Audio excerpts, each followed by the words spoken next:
আমাদের বাড়ির আশেপাশে যে ডাব গাছ, তাল গাছ আর খেজুর গাছগুলো আছে সেইগুলোর অবস্থা কি তোমাদেরকে দেখাই। এখন সকাল 5:30 বাজে, কেউ বলবেও না।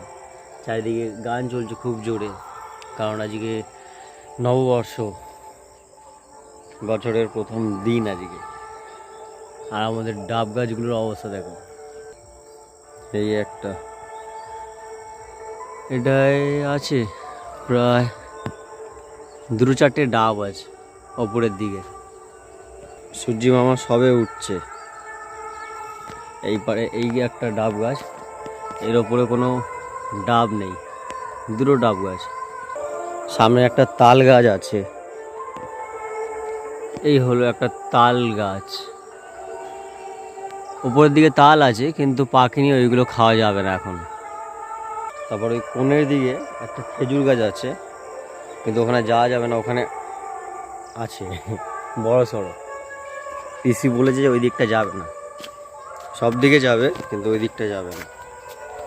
তো আর ডাব, খেজুর, তাল গাছগুলোকে দেখাই। এখানে 3টে মতন হলো, এবার ওপারে যেতে হবে। এই সামনে একটা ডাব গাছ আছে, এই একটা একদম সোজা। এটাতে দুটো ডাব দেখা যাচ্ছে, আর ডাবগুলো বেশ বড় বড়। এই একটা ডাব গাছ, এই একটা সোজা। এতে 4টে ডাব আছে, তার মধ্যে 3টে খাওয়ার যোগ্য। গরমকাল তো, আর তারপর নীলের পুজো গেছে। এই টাইমে আমরা আসলে সব ডাবগুলোকে পাড়া হয়, যেগুলো নারকেল হয়ে গেছে সেগুলো পাড়া হয়, পেরে খেয়ে নেওয়া হয়। থাকে না এই টাইমে, যা থাকে আমরা আসলে সব পাড়া শুরু হয়ে যায়। সামনে একটা ডাব গাছ আছে, এই গাছে কিছু নেই, সব পেড়ে দেওয়া হয়েছে। ওই সামনে একটা ওই যে খেজুর গাছ দেখা যায়, ওদের খেজুর হয়েছে কিন্তু খেজুরগুলো পাকেনি, কাঁচা খেজুর। এবার দেখি আস্তে আস্তে বাগানের দিকে যাই, এখানে ডাব খেজুর গাছগুলো আছে কি না, আর যদি থাকে সেগুলো কি অবস্থায় আছে। নেই ওদিকে কোনো ডাব গাছ বা খেজুর গাছ বা তাল গাছ, এরকম কিচ্ছু নেই। যা ডাব গাছ আছে এইখানেই আছে। তো এই ডাব গাছগুলো অনেক পুরনো, যখন এই বাস্তব বাড়ি এইখানে কেউ থাকতোও না, এখানে খুব কম লোক থাকতো, সব ভিতরের দিকে, গ্রামের ভিতরের দিকে থাকতো। এটা পুরো জমি এরিয়া ছিল। তো এখানে পেশা প্রথম ঘর বানায়, তো তখন এইগুলোকে পোঁতা হয়। মানা এইগুলোকে বড় হতে দেখেছে, মানার বয়স যত এগুলোর বয়স তত, কারণ তখন এগুলো সবে পোঁতা হচ্ছিল। তো এই ডাব গাছগুলো এখনও আছে, মানার বয়স 25, ডাব গাছগুলোর বয়সও 24-25 বছর বয়স এক একটা গাছের। সেই দিকে এগুলো লম্বা হয়ে এখানে দাঁড়িয়ে আছে গাছগুলো। ফল দেয়, প্রত্যেকটা গাছই ফল দেয়, প্রত্যেকটা ডাব গাছই ফল হয়, প্রত্যেকটা খেজুর গাছে খেজুর হয়, তাল গাছে তাল হয়। কিন্তু সময়, খেজুর গাছে সবসময় খেজুর পাওয়া যায় না। ডাব গাছে আমরা যখন এই টাইমে আসি তখন ডাব, নারকেল পাই, কিন্তু তালটা হয়ে ওঠে না, কারণ তালের সময় আলাদা, আর আমরা আসি অন্য সময়।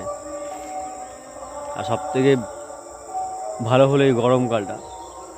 এই গরমকালে ডাবগুলো থাকে, ডাবগুলো পাওয়া যায় একদম কচি ডাব, গাছের ডাব পারো আর খাও।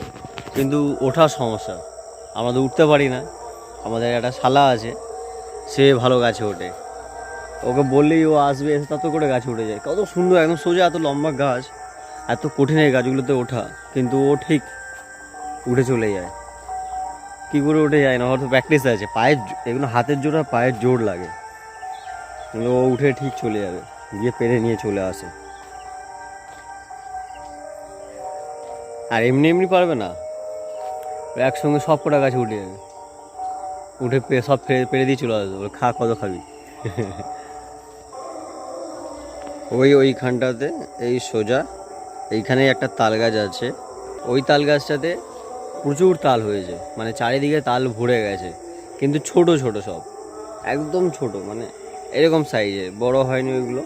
আর এখন পাড়াও যাবে না, খাওয়াও যাবে না, বেকার, খেলে নষ্ট হয়ে যাবে।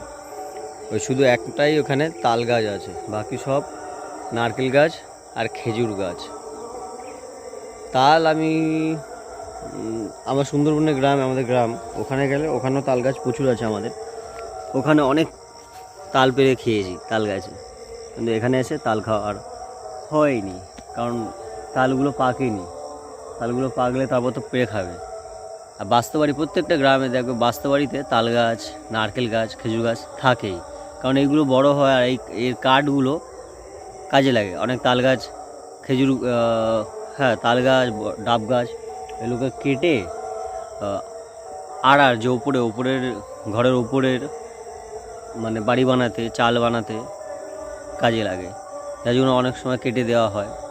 যার জন্য এইগুলোকে পোঁতা হয়, যে কাজে লাগে অনেক সময় বাড়ি বানানো।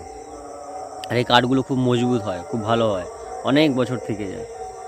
এই যে আমাদের বাড়ির ওপরে তো ছাদ না, ওপরে মানে মাচা করা আছে, তো মাচাতে এই ডাব গাছের গুঁড়ি, কাঠ, তাল কাঠ এগুলোই দিয়ে ব্যবহার করা হয়।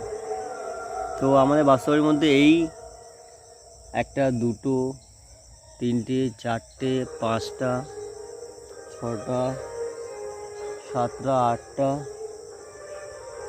9, 10টা মতন খেজুর গাছ, তাল গাছ আর ডাব গাছ মিলিয়ে 9, 10টা মতন গাছ আছে।